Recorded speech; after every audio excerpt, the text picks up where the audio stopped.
तो नथिंग ने एक बार फिर से फोन 3a की हाइप को बिल्ड कर दिया है और हम देख पा रहे हैं कि दोनों ही फोन में अच्छे खासे डिफरेंसेस हैं। लेकिन आखिर क्या क्या डिफरेंसेस हमें देखने को मिलते हैं? देखो सच बता तो सबसे पहले हमें प्राइस का डिफरेंस देखने को मिलता है और अराउंड 7 से 8,000 या फिर 10,000 तक का प्राइस डिफरेंस हमें दोनों ही फोन के बीच में देखने को मिल सकता है। लेकिन सोचने की बात यह है कि दोनों फोन के बीच में इतने प्राइस डिफरेंस के बाद कोई अच्छा डिफरेंस हमें स्पेक्स के अंदर देखने को मिलने वाला है या फिर नहीं। तो आइए जानते हैं कि नथिंग फोन 3a और 3a प्रो के अंदर हमें क्या क्या डिफरेंस देखने को मिलने वाले हैं। और सबसे पहले शुरू करते हैं फोन के डिजाइन से। सबसे पहले डिजाइन की बात करी जाए तो नथिंग फोन 3a कहीं ना कहीं हमें नथिंग फोन 2a की तरह ही देखने को मिलता है और कुछ ज्यादा डिफरेंस हमें नहीं देखने को मिलता। लेकिन जब बात करी जाए नथिंग फोन 3a प्रो की तो यहाँ पे हमें डिजाइन में हमें एक सिग्निफिकेंट डिफरेंस देखने को मिलता है और ऐसा डिजाइन हमें पहले किसी भी फोन के अंदर देखने को नहीं मिला। कुछ लोगों को ये डिजाइन बहुत ज्यादा बुरा लग रहा है कि ऐसा डिजाइन तो लॉन्च करना नहीं चाहिए, ये प्रोटोटाइप जैसा लग रहा है। लेकिन सच बताऊं मुझे ये डिजाइन बड़े ही अटपटा हो थोड़ा बहुत अच्छा लग रहा है क्योंकि सारे फोन अभी के टाइम पे सेम से दिखते हैं। लेकिन नथिंग फोन 3a प्रो उन सारे फोन के बीच में अलग आउटस्टैंड करता है और जब आप किसी के सामने ये डिजाइन लेके जाओगे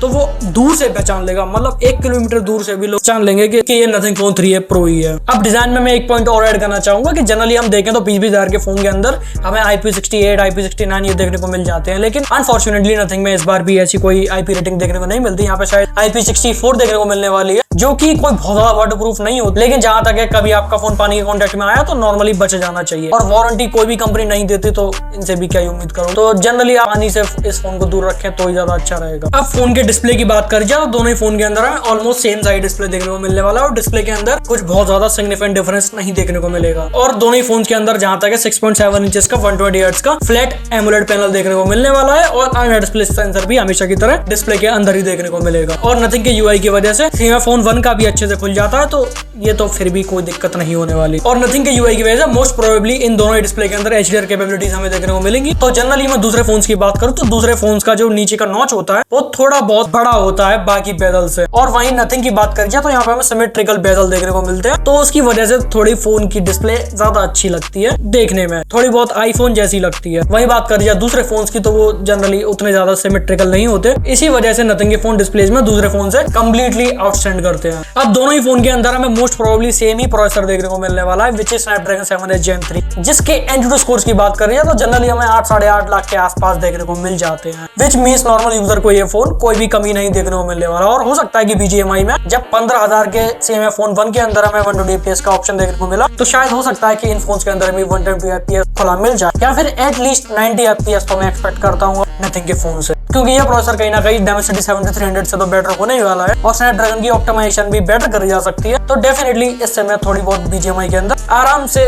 90 FPS तो एटलीस्ट उम्मीद कर ही रहा हूँ। बाकी देखते हैं फोन जब रिलीज होगा लोगों के हाथ में आएगा तभी हमें एक्चुअली पता चलेगा कि क्या हमें देखने को मिलता है और क्या फीचर में हमें इसके अंदर 90 FPS देखने को मिलेंगे अगर 60 FPS नॉर्मल देखने को मिलता है तो। अब प्रोसेसर की बात हो गई है तो इसके UI की बात कर लेते हैं विच नथिंग OS 3.0 जो कि बहुत ज्यादा स्मूथ है। मैं सच बताऊं सेम फोन 1 मैंने अभी कुछ दिन पहले यूज करा, उसका भी 15,000 के अंदर एक्सपीरियंस बहुत ज्यादा अच्छा था। तो 22-23,000 के मतलब इतने अच्छे प्रोसेसर के साथ तो मैं आराम से उम्मीद कर रहा हूँ कि आपको नॉर्मल ग्लिचेस और बग्स इतने ज्यादा देखने को नहीं मिलेंगे और जो भी मिलेंगे तो फोन ये सच में अच्छे करते हैं अपडेट्स के बाद। ऐसी बहुत कम ही कंपनीज होती हैं जो कि अपडेट्स के बाद अपने फोन को और ज्यादा बेटर करते हैं क्योंकि जनरली मार्केट के अंदर 90% जो कंपनीज वो फोन को अपडेट के बाद बेकार ही करती है। लेकिन नथिंग उनमें से अनफॉर्चुनेटली नहीं है और नथिंग सच में अपडेट्स के बाद फोन को बेटर करती है। और नथिंग OS की सबसे अच्छी बात ये भी है कि इनके अंदर कोई भी ब्लोटवेयर देखने को नहीं मिलता। लाइक 15,000 के सीमा फोन के अंदर भी कोई भी ब्लोटवेयर नहीं था तो इसके अंदर तो डेफिनेटली कोई नहीं देखने को मिलने वाला और इसी वजह से आपका जो UI का एक्सपीरियंस है वो कंप्लीटली अच्छा रहने वाला है और आपको UI से रिलेटेड कोई भी प्रॉब्लम नहीं होगी भले ही इसके अंदर UFS 2.2 हो। लेकिन हाँ उसकी वजह से ये है कि आपको थोड़ी स्टोरेज स्पीड कम मिलेंगे जब कॉपी पेस्ट आप फाइल करोगे, लेकिन UI के अंदर डेफिनेटली बहुत ज्यादा अच्छा ऑप्टिमाइज करते हैं ये अपने फोन्स को। अब अभी तक दोनों ही फोन के अंदर हमें कुछ बहुत बड़ा डिफरेंस देखने को नहीं मिला, लेकिन जो मेजर डिफरेंस है वो है कैमरा के अंदर। तो ये कैमरा की बात करते हैं तो दोनों ही फोन के अंदर हमें 50 मेगापिक्सल का प्राइमरी सेंसर देखने को मिलने वाला है जो कि सोनी की तरफ से मोस्ट प्रोबेबली होने वाला है। साथ में फोन 3a के अंदर हमें 50 मेगापिक्सल का टेलीफोटो देखने को मिलने वाला है जो कि मोस्ट प्रोबेबली 3x टेलीफोटो होगा। वहीं बात करी जाए एक 8 मेगापिक्सल का अल्ट्रा वाइड भी देखने को मिलने वाला है जो कि ओके है क्योंकि अल्ट्रा वाइड को कोई बहुत ज्यादा लोग यूज नहीं करते तो हाँ इट्स ओके क्योंकि टेलीफोटो अल्ट्रा वाइड से तो ज्यादा ही काम आने वाला है। वहीं फ्रंट की बात करी जाए तो फ्रंट में हमें 3a के अंदर देखने को मिलने वाली है 32 मेगापिक्सल की सेल्फी कैमरा जो कि अच्छे फोटोज निकाल के देना चाहिए। लेकिन नथिंग के केस में मैं ऐसा नहीं कह सकता क्योंकि नथिंग फोन 2a की बात करूं तो वहां पे लोगों को फोटोज ज्यादा अच्छे नहीं लगते हैं, क्योंकि ये जनरली अपने फोटोज को बहुत ज्यादा नॉर्मल रखने की कोशिश करते हैं और लोगों को इनकी कलर साइंस ज्यादा पसंद नहीं आती है।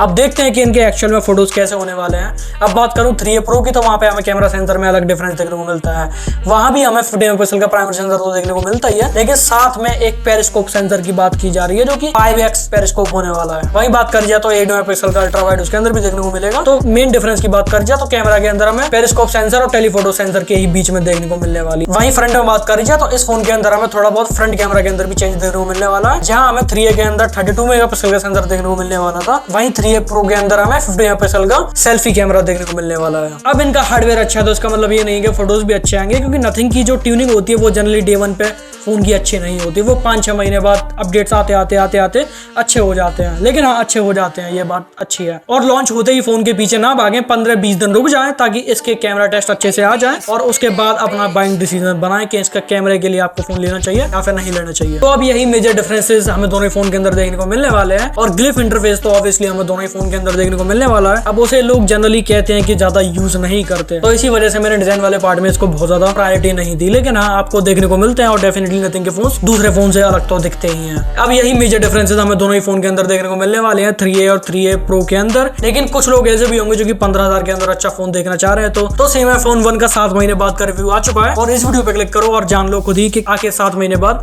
सेम फोन 1 कैसा है।